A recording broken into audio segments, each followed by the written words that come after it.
Greetings from chess.com. I am back to do another chess MCQ with you. To make the most out of the video, I would suggest that you use a physical chess set and then also write down your move so that you commit to that decision, and then set yourself 2 to 5 minutes for every move, and then sometimes even more. And then conclude the session with some learning so that it is registered in your mind, and above all, it's important to have fun. So let's go. I have this game played by Indian superstar Grandmaster Harika Dronavalli against Ju Wunjun, and Grandmaster Harika Dronavalli considers this game as one of her best recent games, and it's a good idea to play out this game and extract the most from this because it's very instructive the way she plays. So let's get started. This is e4, e5, knight f3, knight c6, knight f6, knight c3, knight c6. So it's a 4 knights game in which Harika plays bishop b5, and after bishop b4 she goes castles, castles, and now bishop takes c6, d takes c6. Now the position has this exchange Ruy Lopez flavor, and here she plays pawn to d3. And now with pawn to d3, white is making a point that the e4 pawn is supported and white is ready to take the pawn on e5. So here comes bishop d6, and here she plays knight e2, and black responds with knight h5, and she wanted to get her knight to g3, so she does that with knight g3. So after knight g3, here comes your first question. Reward yourself 2 points if you get the best move, and sometimes 1 if the move is second best, and 0 if you have not found the best move. So in this position, after knight takes g3, you have two options. Do you want to take hg3 or do you want to take fg3? I hope you have taken your time to make the decision. I'm going to reveal the move now. In this position, fg3 is the best move. We are taught that we must capture towards the center, which is hg3, but here it is an exception. So that is why masters know the principles, and they master them, and then they know when to break that principle. So they know that exceptions exist. So in this position, fg3 is important so that you give the rook some air, and it is able to occupy or maybe control some important squares in the future on the f line. So this move fg3 paves way for many opportunities. It activates the rook indirectly. So I think this is one of the I think this is an idea that you can keep in your mind. It also comes in different openings to take fg3 so that your rook gets some air. Now after fg3, black played f5. Here comes your next question. Do you want to play e takes f5?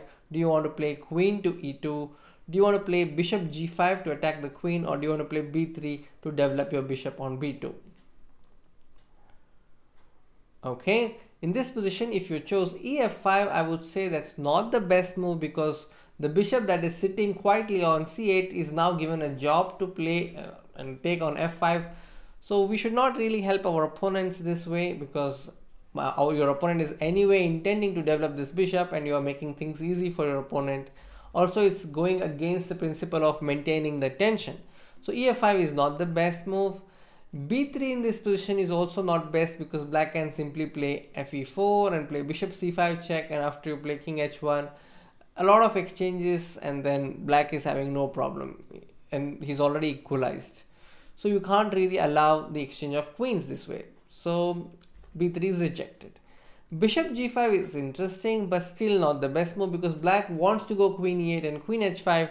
So you're making things easy by helping your opponent to play the best move in the position, because this decision is also quite easy for black.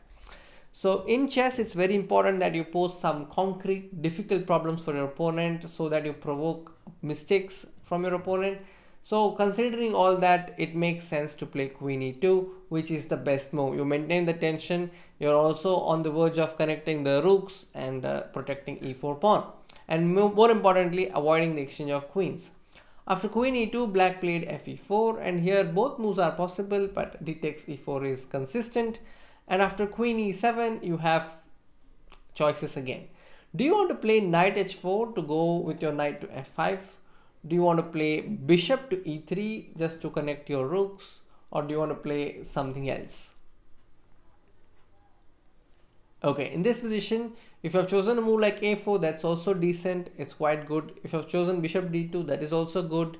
Bishop e3 is the best move in the position after a4, but definitely not knight h4 because that allows the exchange of rooks. And after rook takes f1, it's very awkward. White will have to play king takes f1, and after a5 or bishop e6, the rook on e8 is ready to check the king.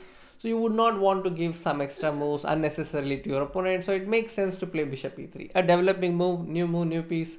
And after bishop e3, Harika's opponent Ju Wunjun went bishop e6. And here comes another question. Do you want to play rook a d1 to bring the rook to the d line? And then do you want to play knight to g5 to attack this bishop on e6? Or do you want to play bishop g5 to attack the queen on e7?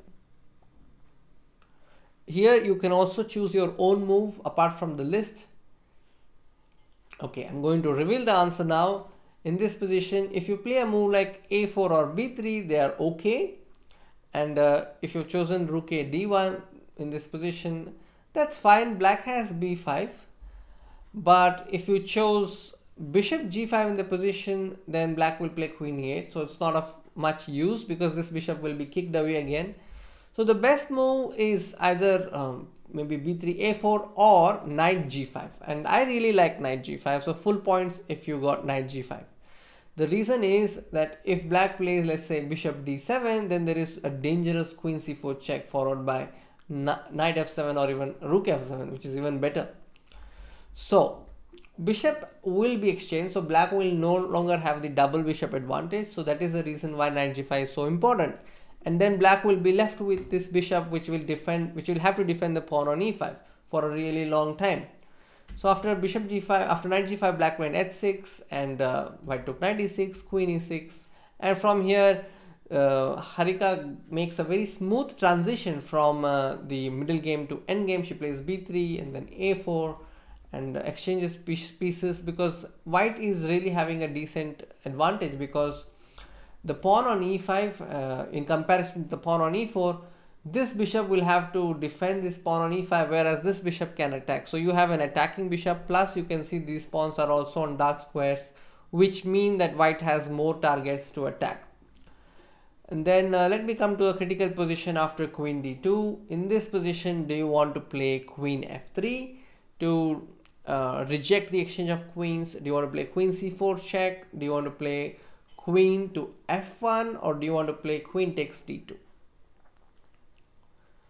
Okay, I'm going to reveal the answer now. If you choose queen f1, I'm sorry, that's not the best move because black has bishop f4 check. And then if you play king h1, then he can simply take the pawn. If you play bishop g3, he can take this and then take the pawn. So that is the reason why you can't really play queen f1. In this position, if you play queen f3, then you lose all your advantage. Black will simply play bishop e7 and black's active queen ensures that is at least equal. So in this position, white has to make use of the opportunity to exchange queens and not give this check on c4 because black simply goes to h7. So queen d2 is the best move in the position and the only move to keep winning chances in the game. After bishop takes d2, again a choice. What do you want to do? Do you want to play king g3? Do you want to play bishop g3, or do you want to play king g1? Okay, in this position, if you play king g1, it's quite slow because black will also play king f7, but it is a decent move. If you play king g3 in this position, then black will have king f8 and black will also come with his king. But the best move in this position is to play bishop g3 and attack the pawn on e5. But the difference between these moves is not really that big. So you are forgiven if you choose the other moves, but full points if you get bishop g3. Then after bishop g3, black has to play bishop c3, and then he cannot play bishop f4 in this position because ef4 and then this pawn will be picked very soon. He can simply play g3 or even get this, and this pawn will be lost very soon.